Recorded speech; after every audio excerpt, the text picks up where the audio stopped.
Is Deion and Colorado going to get blasted every game for the rest of this season? I kind of think so.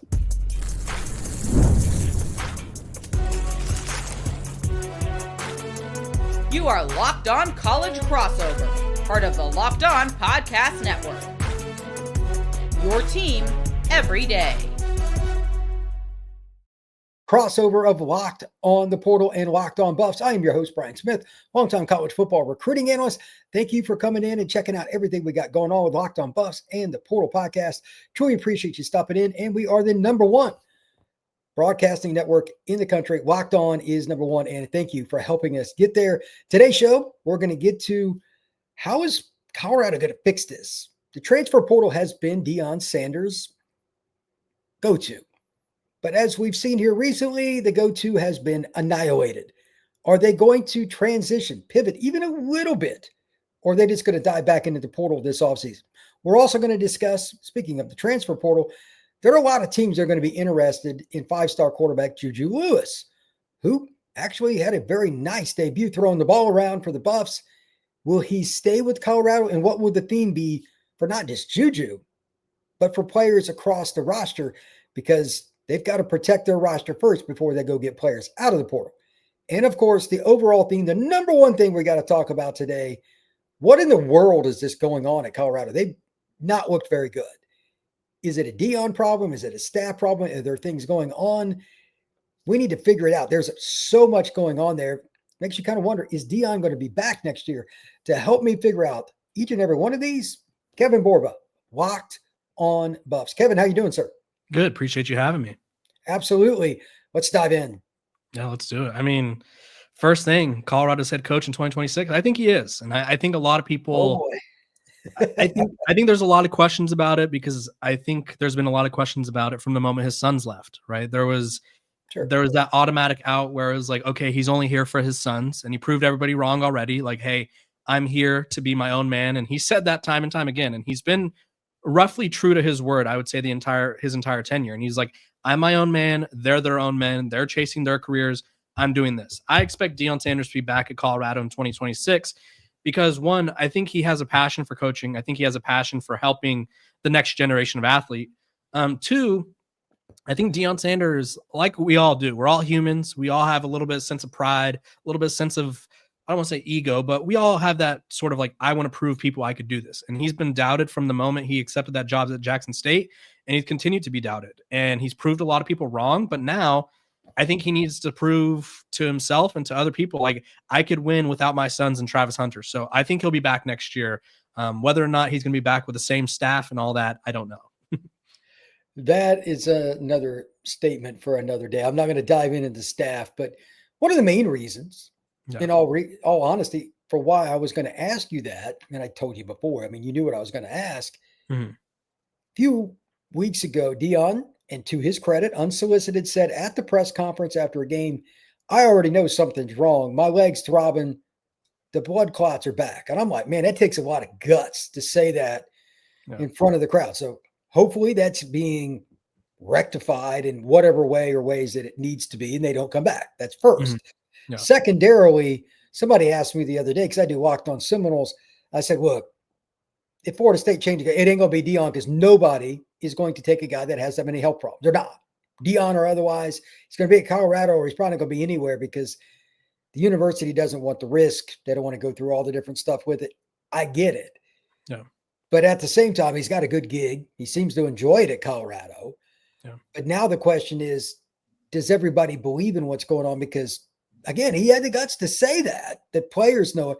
What, do you think that's going to cause some guys to leave because they're not sure when Deion's going to be there? Like, what's the, for lack of a better term, what's the vibe around the players because of Deion's health? I think the vibe around the players is good. I think the harder part will be bringing in talent because it's going to be as easy as ever. And you know this as well as anyone, the negative recruiting people where it's hammer. You know, like Deion, he's not going to be here. His leg is, I heard it's not good. Like that's what coaches from other programs are going to say to these transfers, these recruits, because the transfer portal was it 14 days now or like a 15, weekish? It's January 2nd through the January 16th. But right. They can get these kids to commit to what they're going to do way before.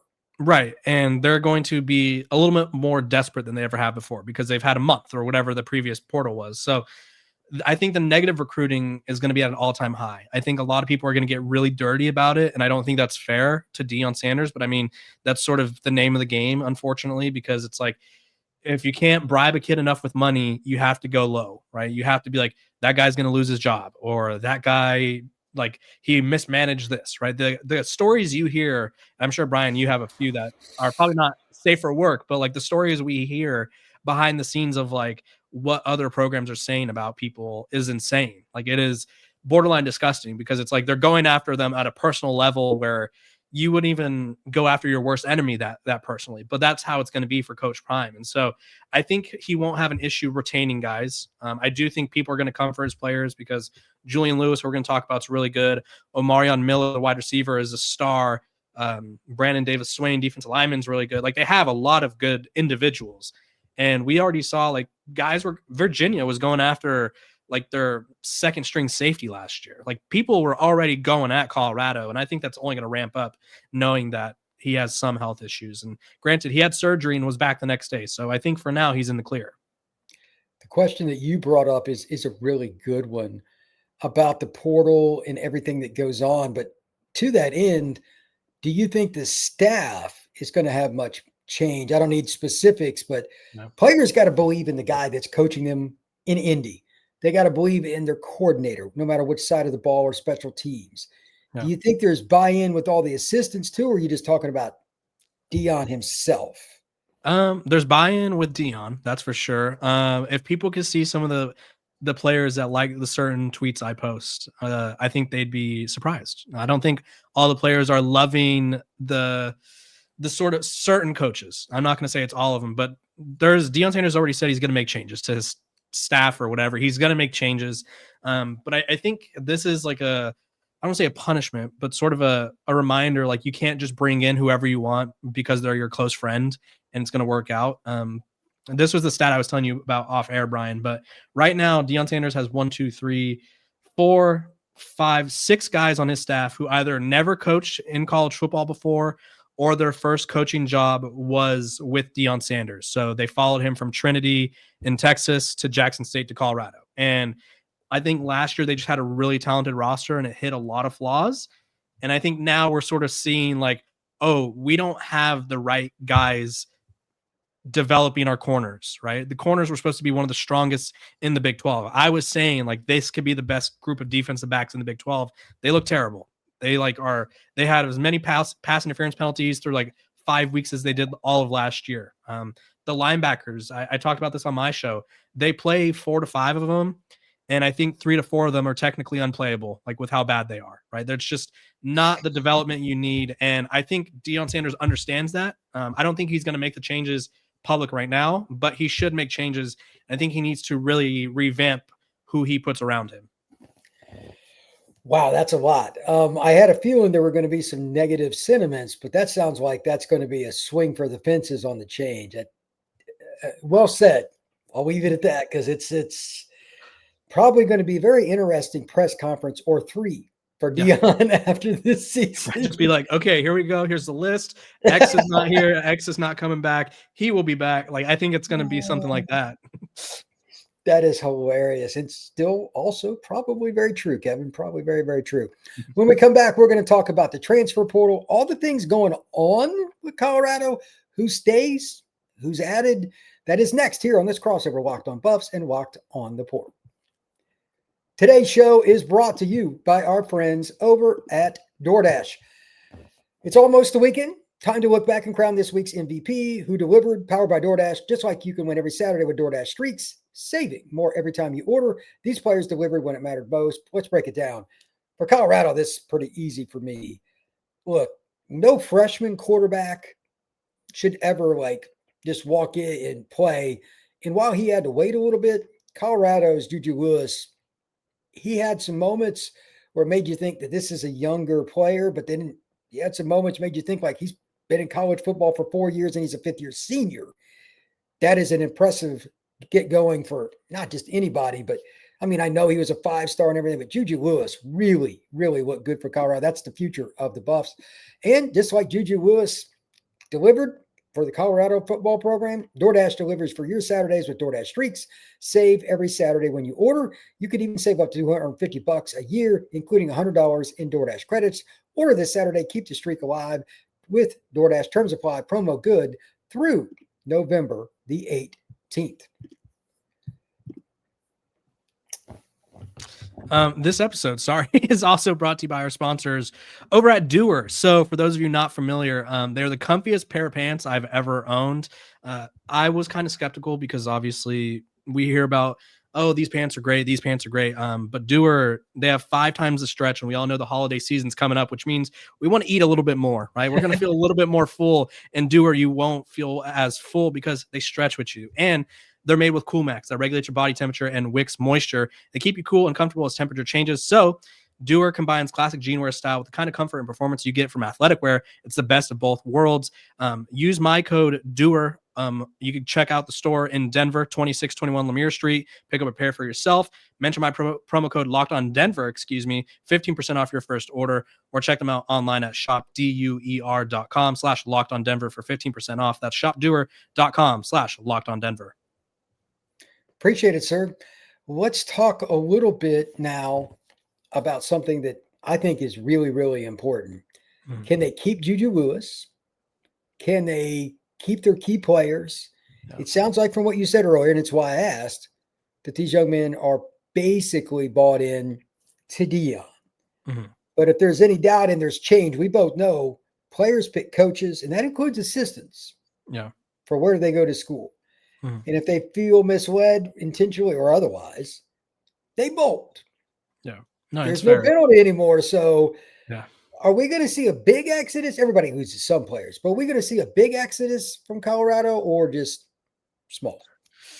We're going to see a big exodus regardless of if they hired Nick Saban, whoever else, because they have 38 seniors and grad students on this roster. So that's 38 people that are gone no matter what. And that's not even counting the occasional like freshman or sophomore where it's like, you know what, I'm not playing. I want to get out of here. Right. So there's going to be a large exodus. I think the guys are bought into Deion Sanders. And I know you mentioned, and this is true, and I feel like this is for 99.9% of programs that they buy into coordinators, right? Like John Mateer bought into Ben Arbuckle, which is why he followed him to Oklahoma. There's certain guys where it's like you follow that coordinator because you like them. I think at Colorado, you're more so bought into Deion, and you just sort of you appreciate his vision and you understand his vision, right? I don't think a lot of kids are like excited and chomping at the bit to play for Pat Shurmur, right? I don't think that's a bucket list item. Yeah. And I think regardless of what happens, the only way you could go is up. So whoever he brings in, I think you're pitching to Julian Lewis, like, hey, this guy, look what he did at this last job with this guy. Like, you're way better than this guy. You could elevate this. Like, so I think they're bought into Deion, which is a big deal. And I think keeping Julian Lewis is the priority. He's wise beyond his years. After that West Virginia game, because Colorado's on a bye this week, they asked him if he's going home, and he's like, no, I'm going to go watch film. I'm going to keep my receivers in Boulder because they had some issues getting back after the first bye week. They had a couple of their best ones not return on time. And he said, we're going to run routes. We're going to build connections, and we're going to get ready for next year. So to me, Julian Lewis is saying the right things. He's bought in. And I mean, you know this, Julian Lewis is probably one of the more famous recruits we've had in college football over the past couple of years, right? There's videos of him working out with Stroud, Derwin James as like a 12-year-old, 14-year-old, however old he was. So having someone of that notoriety as a recruit be bought in, I think that attracts other guys, and I think that keeps other guys around him bought in.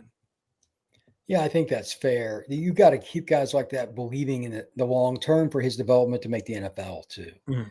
No. So, I mean, they started visiting Colorado early. They got in on him early, and, you know, he signed with the Buffs. We didn't think it was going to happen there for a while, but they just kept after him. And hats off to Colorado for doing it. Yeah. To that end, do you think JuJu will be able – I would think this is a yes, but do you think they'll get at least one receiver? You're like, oh, okay. You know what I mean? Like, that's to go with Miller and some of these other – like, are they going to add something like that, do you think? And I'm guessing they're going to have to, really. Yeah, I think right now they have two clear, like 1A, 1B, and Miller, and then Joseph Williams, who they got from Tulsa. He's been really good. Ironically, they're the two best receivers, and they were the ones that did not return from the bye week on time the first time. But they're both really good. And Deion Sanders, Does he have issues recruiting the offensive line most of the time? This year, it's good. Ironically, it's like the one year you don't have a quarterback, you have your best offensive line. But the one thing that he's never been bad at is getting wide receiver talent. And whether it's in the portal, whether it's making a very, very late push for like a guy like Cedarian Morgan, which I don't know if that's still on the table, but something like that where I think they're due for a big receiver get, because that's just sort of what Deion Sanders is able to do. Like he talks about building the program from the outside in, which most people would advise against, but he is able to get those skill guys. And I think pitching to any wide receiver, like, hey, we have one of the best young quarterbacks in college football, I don't think that's a hard sales pitch to make. And having Deion Sanders do it probably helps it even more. Yeah, I would imagine that it does. I mean, if you really think about all the different things that Deion is known for, I mean, his brashness, his 40 time, all that stuff, he'll be able to get somebody on the phone. Mm-hmm. Whether or not they connect with him, that stuff takes care of itself. But he just has, it's like he gets more swings. Instead of 3 strikes, he gets 6 because of who he is and takes advantage of it. I think he's going to be more involved this offseason. Obviously, last offseason, he was dealing with cancer, which is insane to say. Like, he was battling cancer, so he wasn't able to be hands-on. But I think Deion priorities, man. Come on. Yeah, no, like I think he's gonna like really be involved in certain recruitments and be like, yeah, I really want you. Like, I think being, and I've talked about this from the high school recruiting perspective. Like, if Deion Sanders visited, I call it the Prime 21. This is my little theory, but if he's called it the Prime 21, visited 21 recruits a year, those guys would feel so special, right? Because people feel special to know that a guy like Nick Saban, a guy like Deion Sanders, who have these huge brands, are willing to take time out of their day to be involved. And it's not just like, hey, Brian's our receivers coach, like, come talk to me when we want to take that picture after. Like, I think him being like hands-on will really help the process as well. Yeah, and to that end, when we come back here in a second, like, where does he need to hit the most? Lineman for every program. I mean, I'm sure that, like, they'll get Seaton back for at least one more year. Mm-hmm. Got an anchor there. That's a heck of a start. Yeah. But how many players do they need in the line? That is the big question, because from what I'm seeing from the naked eye test, trenches are an issue. And it's gotten better, but they still need to take another step. And then, my gosh, Kevin, can somebody play some corner for the Buffs? I mean, that is, oh my. It's so ironic. Holding open trials in the parking lot. Position that Deion played is one of the worst on the team, if not. Yeah, I mean, it's a tough competition because the defense is so terrible. But yeah, they're bad. We're going to talk about that next here on the Portal Podcast crossover with Locked On Buffs. Today's show is brought to you by our friends at FanDuel. It's hopefully going to be a lot better for Colorado moving forward, but the NBA is back, and there's no better place to get on the action than FanDuel, the official sports betting partner of the NBA. Even if you miss the start of the game and you want to ride that hot hand, FanDuel has live bets on everything from who will score next to fourth quarter comebacks. Plus, you can even combine your live bets into a same-game parlay for a shot at a bigger payout. It keeps every game exciting, especially when your team's making that late push. Right now, FanDuel is getting new customers $300 in bonus bets when the first $5 bet is a winner. Head to FanDuel.com, sign up, and play your game with FanDuel, the official sports betting partner of the NBA. All right, Kevin. Outside of the 6 corners they need to get out of the portal. Yeah. No, it's a fun question. This is your realm, Brian. We're going to be linking all off season. So, no corners, like you mentioned. The defense line, I think, is. I thought they got a guy in Jaheim Otis who was going to be. He's a monster. He's a monster in size. Like, he passes the eye test. He passes the walk off the bus test, but he's quite frankly a flop. Like, he is their biggest. Him and Caden Salter were 2 of the biggest disappointments of the season, arguably in college football, I would say. He is a guy that I don't know what the amount they spent on him, but I'm sure they spent a lot to get him to Boulder. And he has, I think it's 8 total tackles, like a pass deflection. Like, he's done nothing. And so Colorado's rushing and defense is one of the worst in the country. They've given up 400 yards rushing. They give up 200 yards rushing consistently, like every week. So that entire front 7 needs to be revamped and attacked with authority. Like, you could keep, I'd rather have average corners than an average front 7, honestly, right? Because you could sort of scheme coverage, kind of, right? You could put guys in positions, but you can't get past being out physical week in and week out. And so the defensive front seven is just atrocious, and it's got to be fixed. And honestly, I think they need some help at running back. I don't know what the problem is. I know they're not committing to the run game, which I don't think helps, but I'm not seeing a clear running back answer yet. I feel like they have flashes here and there, but there hasn't been a 100-yard rusher at Colorado since I know since Deion's taken over, there hasn't been one. Right? They have just not had that, and I think that's a culmination of the offensive line, defensive line. And going back to the offensive line, it's good this year, but they have 7 or 8 seniors. So it's like we have to bring in a whole new batch again. And so trenches in the front seven is my biggest concern, because I think you could get along with average guys that other, like, you ironically, skill position guys get the most attention. They score the touchdowns. They're the coolest guys on the team. They got the NIL deals, but you could get along with average guys, right? Like you can, but you can't get along with an average front seven or offensive line. Colorado has proven Kevin to be right on those things over and over and over again. So besides corner, what would you rank second? Is it? I'd go linebacker. Is it? Yeah, I'd go linebackers, honestly, because last year they had Nikhai Hill-Green, who's at Bama, and is starting to ramp it up there and starting to play a lot better for Alabama. And then Levante Bentley, who's a Clemson guy that year one was kind of iffy, and then year two they formed like they were the best running duo in college football, or in the Big 12 at least. They were just really good against the run. And in the Big 12, and I think the SEC and the Big 10 get a lot of credit for being physical, but Iowa State's in the Big 12, Utah's in the Big 12. There's so many teams that want to run the ball down your throat in the Big 12. And if you're Colorado, like, being not physical is not going to work. And so the linebackers, I don't feel like you realize how much they make or break your defense until you don't have good ones. We'll put it that way. And so they really need to hit on linebackers. I think that also involves a coaching change, but the linebackers are my number 2. My number 3 is the defensive line, just because, I mean, you talked about it, you hit on it. Like, can't win games if you're getting pushed around. And I want to get your perspective on this. With the one portal window, how hard do you think it is going to be for Deion Sanders to, because I think he needs 40 plus guys. If you're losing 38, that's not counting other unhappy normal attrition. Yeah. So, like, how hard is it going to be to bring in 40 to 50 guys in a week span? Or, like, well, I guess they don't have the week to enter, but you know what I mean? I think it's not, can you get guys? There are 2 problems here. Mm-hmm. With one window, keep in mind, that means there's no spring window after spring ball. You're guessing. Mm-hmm. So his biggest problem, you already stated, Kevin, that he's going to change staff. So you have to do all of the following in a very short period of time. This is not realistic. The way it works at any state job, and University of Colorado state job, even if you know who you're going to hire now, they got to go through the background check, all that other crap before they can do anything. It's going to be portal time about the time they get on campus. Mm. How are they going to have their list ready, be ready to roll? All that, that's dicey. Secondarily, again, I just mentioned you don't get spring ball, so you can't miss. And then third, here's the big one. Every coach in America, even if you're the lowest end guy on a staff that's middle of the P4, you're making $200,000, $300,000 a year. These guys aren't making that money at other jobs for the most part.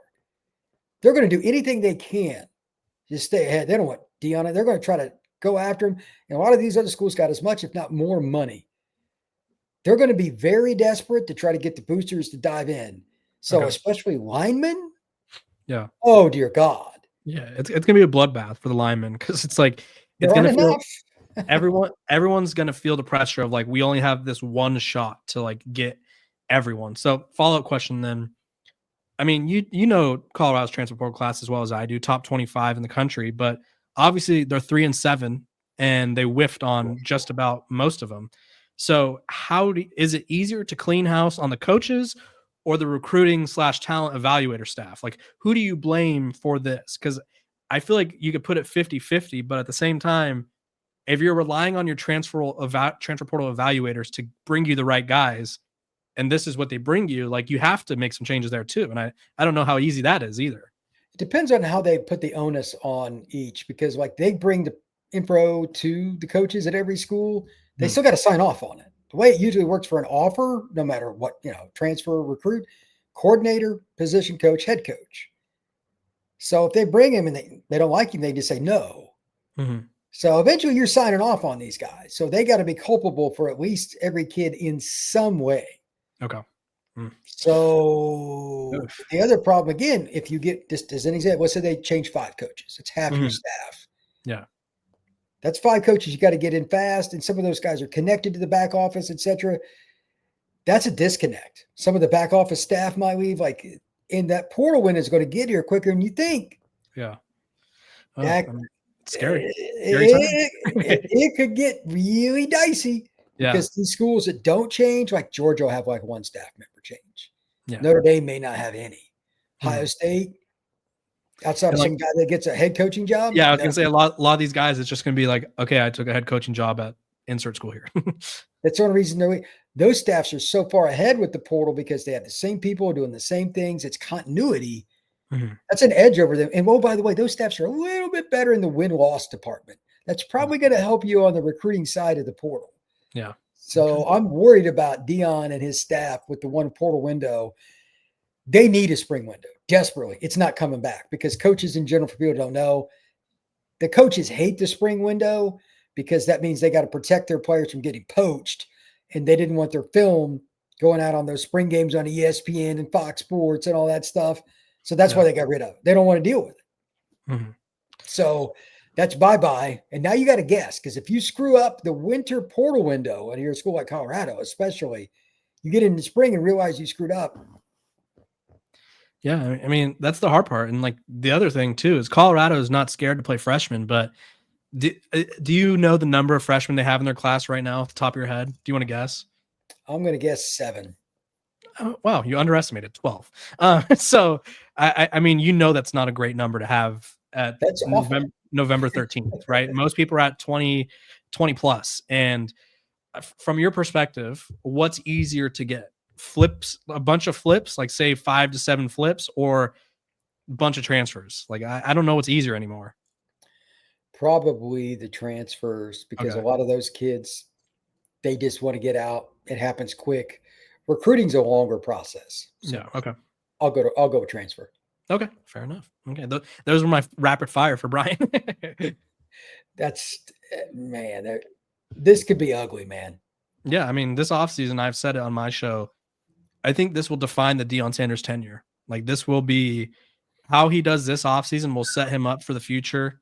I think we talked about this off air. They have a new AD coming in. We don't know who it is, obviously, because the current one just announced today or on Thursday that he's going to be moving into a new role. So Deion Sanders is going to be working with at least 38 departures, probably closer to 45, I would assume. 1 transfer portal window, 12 recruits committed right now.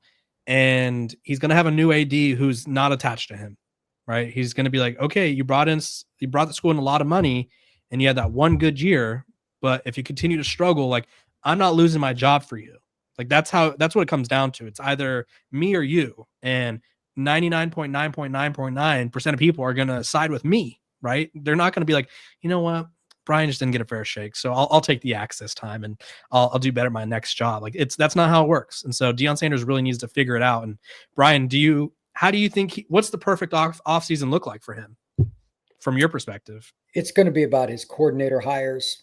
I assume 1 or both will change. Yeah. And then those guys it'll trickle down from there. At least 1 will change, and it's got to be done quick. How quickly they can get it done is the key. Because, again, they got to be on the same page. We need to hit this guy and this guy in the portal because it opens on the 2nd. You need to every day have meetings about it and have them vetted. It's a process because you're bringing in each person. It's its own entity, because who's their family? Is it a fit here? Do they want to be here longer? There's a lot that goes into it. So how quickly they get it done without just hiring guys to hire guys, that's hard. That's really, really hard, Kevin. So it is. Yeah. All right, Kevin. Tell everybody where they can find your work, my friend. Yeah, just like the Locked On Portal, Locked On Buffs is free and available wherever you get your podcasts. So every single day, wherever you get your podcasts, I'm out there talking about the latest of what's going on in Boulder. All right, man. I appreciate it. You can find the Portal Podcast wherever you get your pods, Spotify, Apple, Podbean, and, of course, on YouTube. This has been a crossover, Locked On Buffs and Locked On the Portal.